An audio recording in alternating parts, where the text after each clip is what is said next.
I'm not making a joke, that's his name. It's not the headliner. Make some noise for Chris.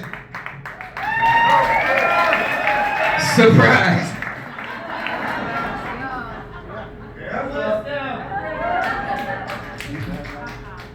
Surprise! How you guys doing? I'm Chris Priester. I am the affirmative action portion of the show tonight. I'm prepared to be here. I'm qualified to be here amongst the whites. Got a PhD in you people. I'm 46. They put me on the bus when I was a baby to go to White Elementary School. Went to White High School. My senior year in college, I stayed in a trailer park because I heard double wides with 350, so thought it was a good deal. Once they found out I was not a drug dealer and was a student, we partook in freshly killed deer, Jim Beam, and Coca-Cola. Trust me, I'm prepared to be here. My son graduated from a private high school, Catholic school with the affluent whites. So I've been to soirees. I've integrated many an event. And this comedy show is no different.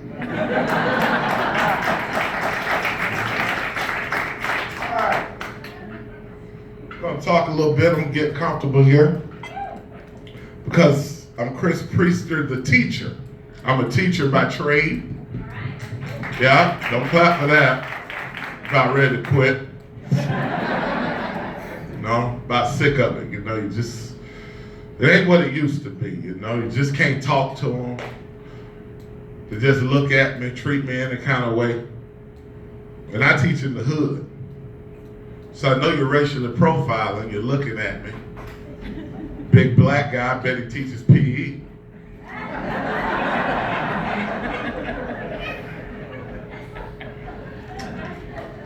You'd be wrong, I teach first grade. Couple of reasons I do it. First off, I got a drinking problem, but tomorrow, I know my ABCs and I know what 1 + 2 is. I'm on my second Hennessy, so tomorrow we're gonna color a lot. Be a lot of coloring. Just stay in the lines, son. Just stay in the lines. A lot of pressure teaching in the hood, A lot of my kids come up to me. First thing out their mouth, Mr. Priester, you gonna be my dad till my dad get out of jail. Like, a couple of problems here, bro. Your dad got 30 years. And plus I seen your mom. This ain't gonna work. It's not gonna work. One year I taught white kids, all white children. That was the roughest year of my life. Because you people expected me to do the job. But I'll give you credit. If your kid's a little jacked up, you send paperwork. Mr. Priester, little Joey, he's got a little Asperger's, a little ADHD going on. If he gets up, hit a couple of cartwheels, don't worry about it. We got paperwork. Y'all use that paperwork all the way to Florida State University. But the black and Latino parents, we gonna pray for them. They only got 2 methods of trying to get mental health in the hood. Beat them and pray for him. That's it. He gonna outgrow it eventually. We just go beat him, pray for him. Jeez. The other day, one of these little kids came up to me. I don't even know him. It was wear your favorite costume to class. Wear your favorite costume, So one of these little 3rd graders come up to me. I don't even know the boy. I don't know him. Hey, Mr. Priester. Why you ain't wearing no costume? So first off, I'm a man. And secondly, I'm kind of big. They don't make them in my size. He said, well, you're tall and you're kind of funny. You could have wore a dress and been Medea.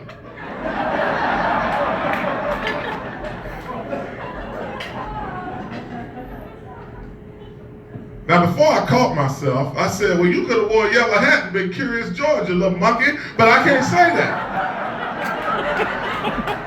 See, if I say that, then I'm in trouble.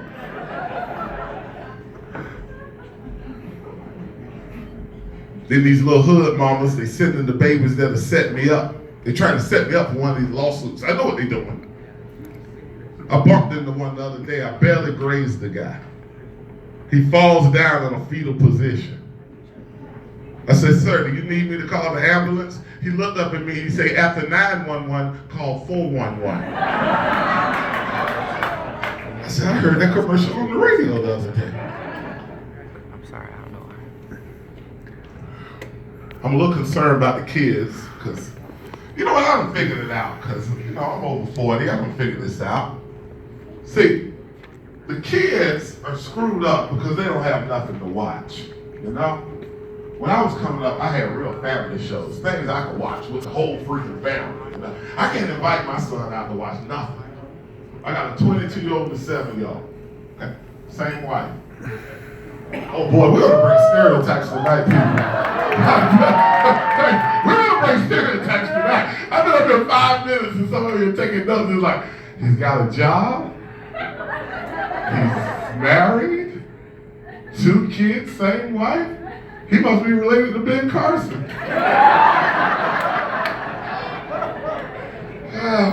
I'm one of the good ones. I'm one of the good ones. Oh, God.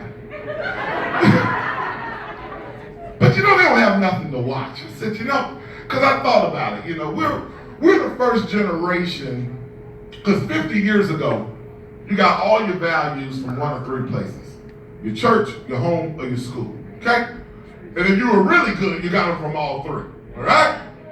Now, fast forward now, you get them from TV, your friends, and social media.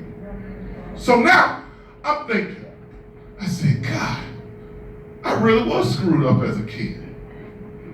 Because my favorite show was Different Strokes. If you remember the show, when that music came on, Willis and Arnold was shooting hoops in the projects. And then Mr. Drummond pulls up in a limousine, opens the door, and gets down on one knee with his arms open. Willis and Arnold drop the ball and run immediately into the limousine, never to return to the projects again. Mr. Drummond took him to the penthouse. Got him a maid. Willis started dating Charlene. That was Janet Jackson. I wanted to be Willis and Arnold. I did not want to be JJ from Good Times. I want to be Willis and Arnold. For the last 40 years of my life, people, I've been looking for my Mr. Drummond. Is it you? Is the limousine out front waiting for me? You're going to take me to the penthouse, never to return again. And then my dad, he worshiped George Jefferson. The first time that man called his neighbor a honky on TV, I think my daddy shed a tear. It was like 1977. I was about 6, 7 years old. I think my dad shed a tear. He said, honky. He lives in a penthouse with his own business. It can happen. It can happen. Now, kids nowadays, they depended on Black Panther, a fictional superhero who needs women to help him fight. I went to the movie. I'm trying to be pro-black. I said, yay, we got a black superhero. Yay, us. This guy got beat up the whole movie. And then when it was time to really go down, he went and got a bunch of women to help him fight. I'm not going to Wakanda. I don't like it. I think it's a joke. As I told y'all, I sent my son to private school because I wanted to be better than me. Yeah, he played football. Yeah, he was there on affirmative action. But I fooled him. I put him in all advanced classes. Yeah, only black guy in every class, baby. I used to give him pep talks every morning. All right, boy. I need you to befriend one of the white people. I need a judge. I need a lawyer. Hopefully his last name ends in E-I-N. I need a Weinstein. I need a Steen.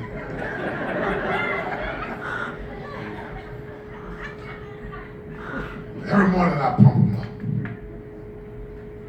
And as a matter of fact, I'm sorry, I teach in Broward County. On behalf of all the teachers, I'd like to thank my Jewish friends for my days off. Thank you, I'm sorry. I'm so sorry.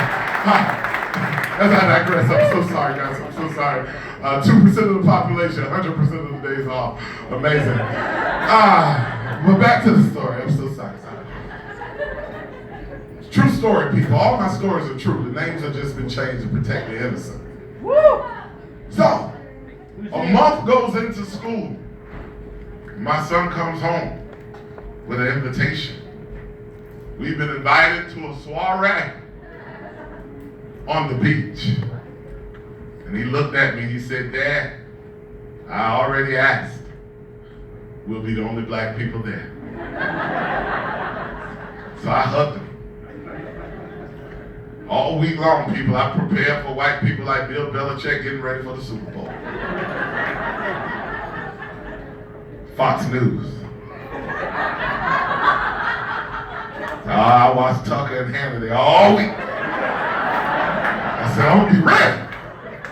I'm gonna be ready when we get there. So I got to the door and we knocked on the door, people.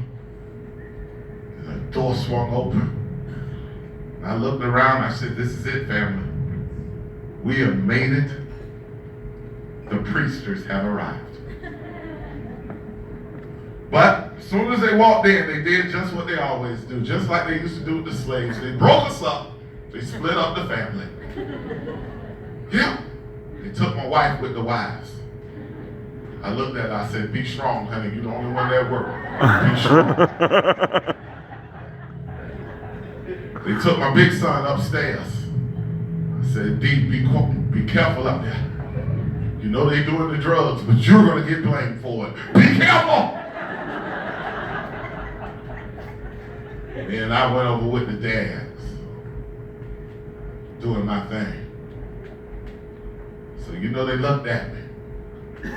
So, what do you do for a living?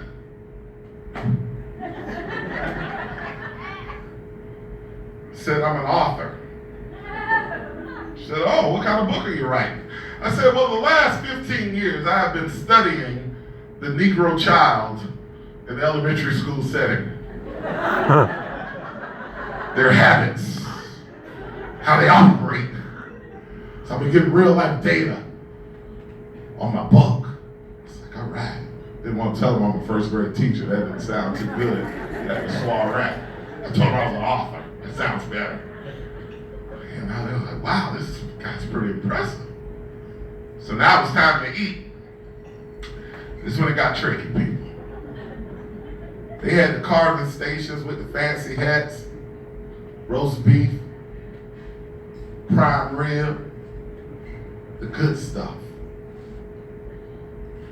But at the end of the table, they had about 50 boxes of Popeye's chicken.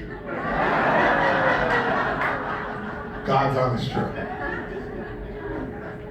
I looked at my wife and kid and I said, don't move, this is a setup. This is a setup.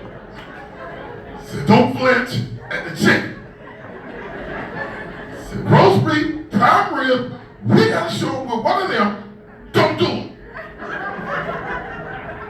So the wife comes over and she's got a wing and she's like, oh, this Popeyes is just amazing. And I started sweating people. I was like, yeah, I've heard about it. I heard about that Popeyes, yeah.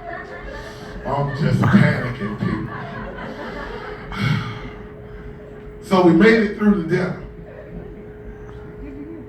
And as I was getting ready to leave, the lady of the house looked at me and said, Mr. Priester, we have plenty of Popeyes left. Would you like to take it with you?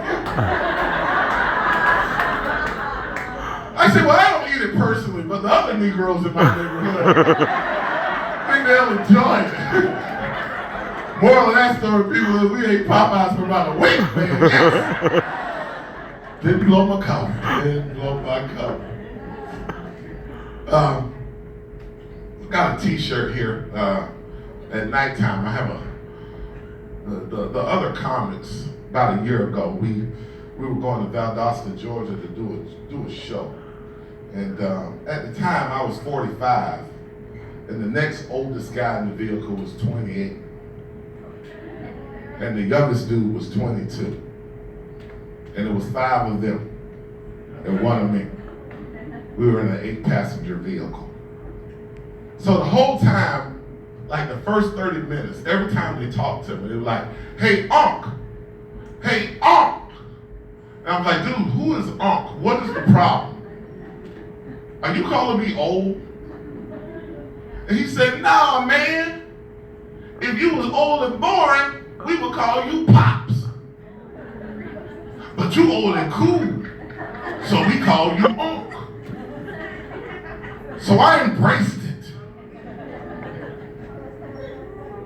Unc goes over political lines, over race. It's a culture. I'm gonna give you a couple of characteristics because I saw some Uncs walk in here today. Unc is a guy over 40 who still might have a gym membership. He thinks women under 30 think he's hot. He thinks it. He might get in the vehicle. One day he's on the oldie goldie station. One day he's on the hip hop station. He's confused. I tell my 22-year-old, we started this hip hop. We started going to the club till the next morning. We started strip clubs, buddy. My age group. But now the problem is we have to start the retirement age. When do we start looking creepy? Because I'm a little too young for the Elks Lodge. I ain't going in there. That's senior citizens. I'm a little too old for the hip hop club.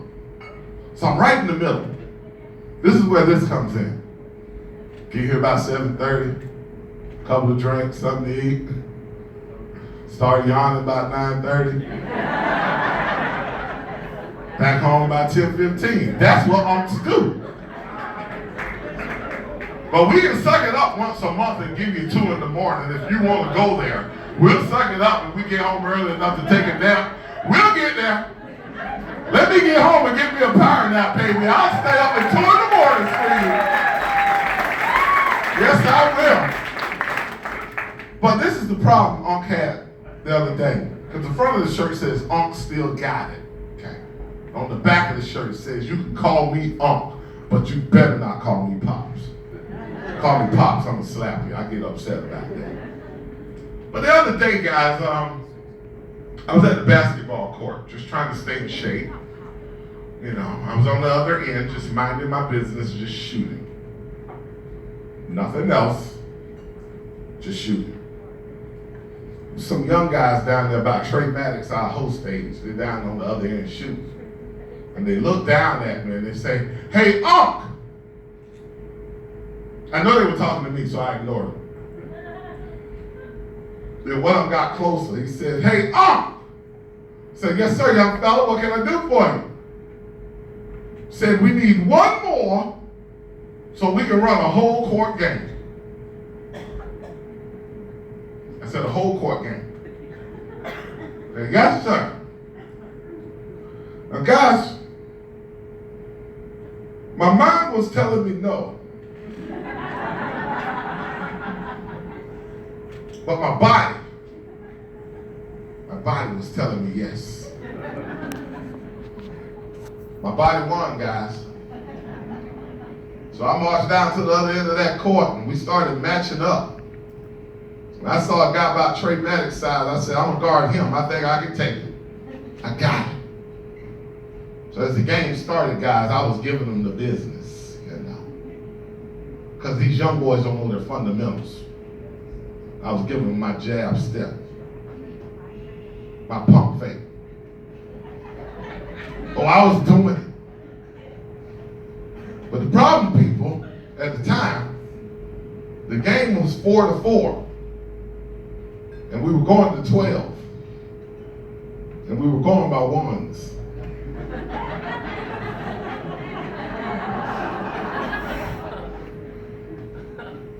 So about the ninth time up the court, guys, some things began to happen.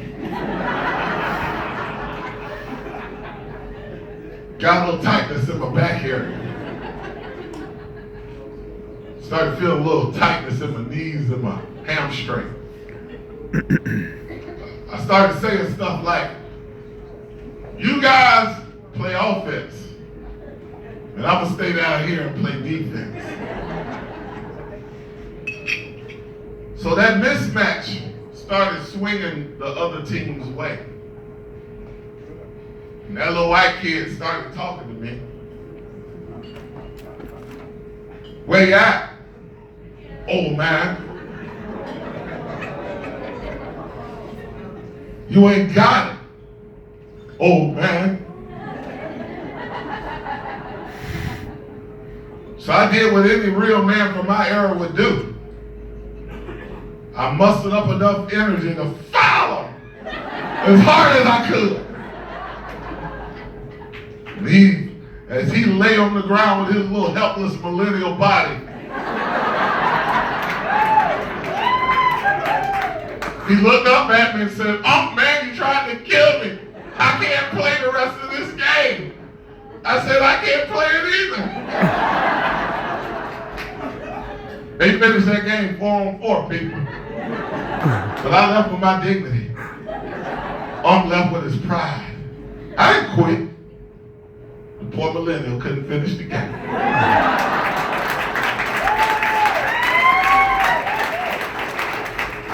All right, guys, I got one more quick story before I let you go. You guys are great, man. You're gonna love Chad too. We were back there cracking up at it. Funny dude. My wife and I, been together a while, and she gave me a gift the other day. Probably about a month ago now. She gave me passes to the massage parlor. I've never been before. So I was like, wow, the wife's gone to the wild side, because the only thing I've ever heard about those massage parlors is what I've heard from my white buddies in the locker room. I've heard about the happy ending. So I get to the parlor, and this sweet little thing's walking me around and telling me everything, and she sat me on the table and dimmed the lights and said, "Mr. Priester, strip down to where you're comfortable, and your masseuse will be back shortly." I said, yes. So fellas, I hadn't eaten, so my belly was flat, so I stripped down to my boxers, because I was ready for happy times. Then the young lady came back and said, "Yes, are you ready, Mr. Priester?" I said, "Oh yes, honey, I'm ready." She said, "Your masseuse will be here shortly." I said, "Sweetie, it's not you." She said, "Oh no, your wife picked out your masseuse last week."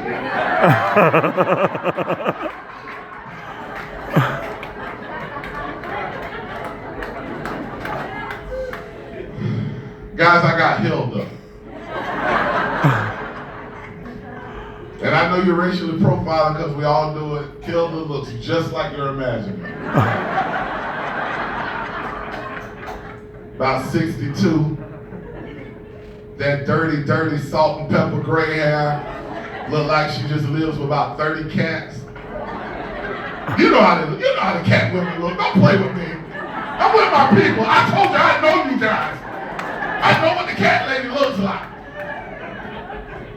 So Hilda comes in, guys, and I got to do an hour massage with Hilda. So, Hilda's digging. I'm on my belly. She's digging. And if you've never been, guys, you got to get blindfolded while you're in there. And they cut all the lights off and you dim the music. You got the music going. There's a nice ambiance in the massage parlor. Never been there, I was used to trainers at football practice just digging. I wasn't used to this. So Hilda digging, and then at the midway point, she says, turn over on your back. Like, sure. So Hilda starts digging around my thigh area, people.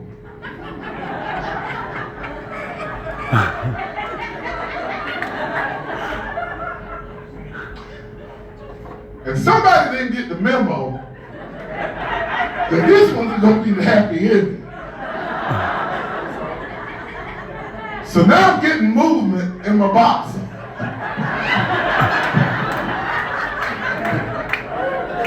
And I got the blindfold on and I'm trying to psych him out. I'm like, dude, this ain't Beyonce. Dude, this ain't Rihanna. This ain't it, man. This ain't it. He didn't want to hear it. A lot of wiggling. So I jumped up immediately and I pulled off the blindfold. And Hilda's looking down at me. She said, Christopher, is everything okay? I said, no, Hilda, everything's not okay. Get away from my thighs immediately. She stops the thighs and put the blindfold back on. This woman went to my feet. Now, I know you're looking at all this sexiness in one man, but my feet are not they're not my strong suit. Okay? But Hilda went in between my toes, man. I found out I got a foot fetish. Hilda got me moving again. I said, Jesus, I got a foot fetish. The moral of the story, people, I've been stalking Hilda for the last...